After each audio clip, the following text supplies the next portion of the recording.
আজকে আমরা কথা বলবো পার্সোনাল ফাইন্যান্সের দুনিয়ার অন্যতম বিখ্যাত একটা বই নিয়ে, রিচ ড্যাড পুয়ার ড্যাড। বাবা যায়, একটা বই কিভাবে লক্ষ লক্ষ মানুষের টাকা পয়সা নিয়ে চিন্তাভাবনাটাই বদলে দিতে পারে। ১৯৯৭ সালে প্রকাশিত রিচ ড্যাড পুয়ার ড্যাড ঠিক এই কাজটাই করেছিল। সম্পদ আর চাকরি নিয়ে আমাদের গতানুগতিক ধারণাগুলোকে এটা একেবারে নাড়িয়ে দিয়েছিল।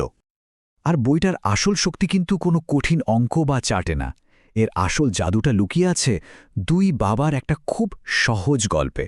চলুন সেই গল্পটাই একটু শুনে আসি।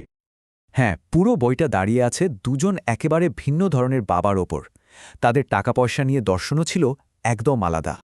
দেখুন, একদিকে আছেন পুয়ার ড্যাড, যিনি একদম গতানুগতিক পথে চলতেন, মানে ভালো করে পড়াশোনা করো, ভালো চাকরি করো।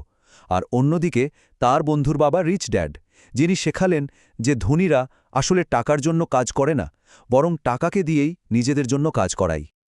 তো রিচ ড্যাডের এই দর্শন থেকে কি মূল শিক্ষা পাওয়া যায়, চলুন সেটাই দেখি। বইটাতে বেশ কয়েকটা নীতির কথা বলা হয়েছে, কিন্তু সবচেয়ে বিখ্যাত যে শিক্ষাটা সেটা কিন্তু একটা খুব সাধারণ পার্থক্যের উপরই দাঁড়িয়ে আছে। আচ্ছা, রিচ ড্যাড অ্যাসেট বা সম্পদ বলতে কি বুঝিয়েছেন? খুবই সহজ একটা সংজ্ঞা। অ্যাসেট হলো এমন কিছু যা আপনার পকেটে টাকা নিয়ে আসে। ধরুন, কোনো বাড়ি ভাড়া দিলেন, সেখান থেকে প্রতি মাসে টাকা আসছে, ওটাই অ্যাসেট। আর লায়াবিলিটি বা দায়, ওটা ঠিক এর উল্টো, যা আপনার পকেট থেকে টাকা বের করে নেয়। যেমন ধরুন গাড়ির লোন। বইটার মূল কথাটাই হলো ধনীরা সবসময় অ্যাসেট কেনে, আর অন্যরা এমন সব দায় কেনে যেগুলোকে তারা ভুল করে সম্পদ ভাবে। তো এই হলো মূল আইডিয়াটা। কিন্তু প্রশ্ন হলো, এত সহজ একটা গল্প কেন সারা দুনিয়ায় এতটা সাড়া ফেলে দিল? বইটার এই যে আকাশছোঁয়া জনপ্রিয়তা, এর পেছনে আসলে কয়েকটা কারণ আছে। এই কারণগুলোই বইটাকে লক্ষ লক্ষ মানুষের কাছে এত পছন্দের করে তুলেছে। বইটার সবচেয়ে বড় শক্তিটা কি জানেন? এটা আমাদের একটা গেঁথে যাওয়া ধারণাকে চ্যালেঞ্জ করে যে শুধু বেশি মাইনে পেলেই বুঝি ধনী হওয়া যায়। এটা আসলে পাঠকদের টাকা নিয়ে তাদের পুরনো ভাবনাগুলোকে নিয়ে প্রশ্ন করতে শেখায়। কিন্তু এত জনপ্রিয়তা সত্ত্বেও বইটার কিন্তু বেশ কিছু কড়া সমালোচনাও আছে। সব কথাই কি আসলেই ঠিক? চলুন এবার সমালোচকরা যে বড় বড় ত্রুটি বা ঝুঁকির কথা বলেন সেগুলো একটু দেখে নেওয়া যাক। অনেকেই বলেন যে বইটা খুবই অস্পষ্ট, মানে পরিষ্কার করে কিছু বলে না। কেউ কেউ তো এমনও বলেন যে রিচ ড্যাড নামে বাস্তবে কেউ ছিলেনই না, এটা একটা বানানো চরিত্র।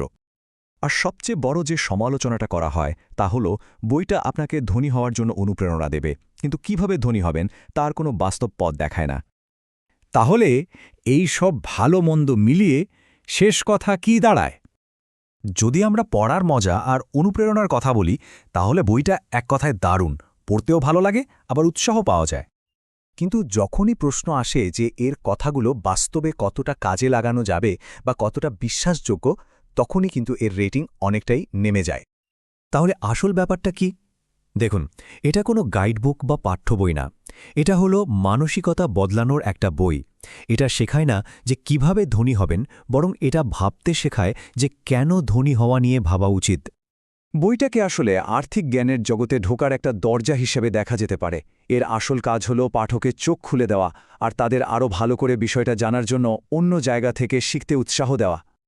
তাহলে সব শেষে প্রশ্নটা এটাই থেকে যায়, বইটা কি আমাদের সত্যি সত্যি ভাবতে শেখায়, নাকি শুধু বড় বড় স্বপ্ন দেখতে শেখায়?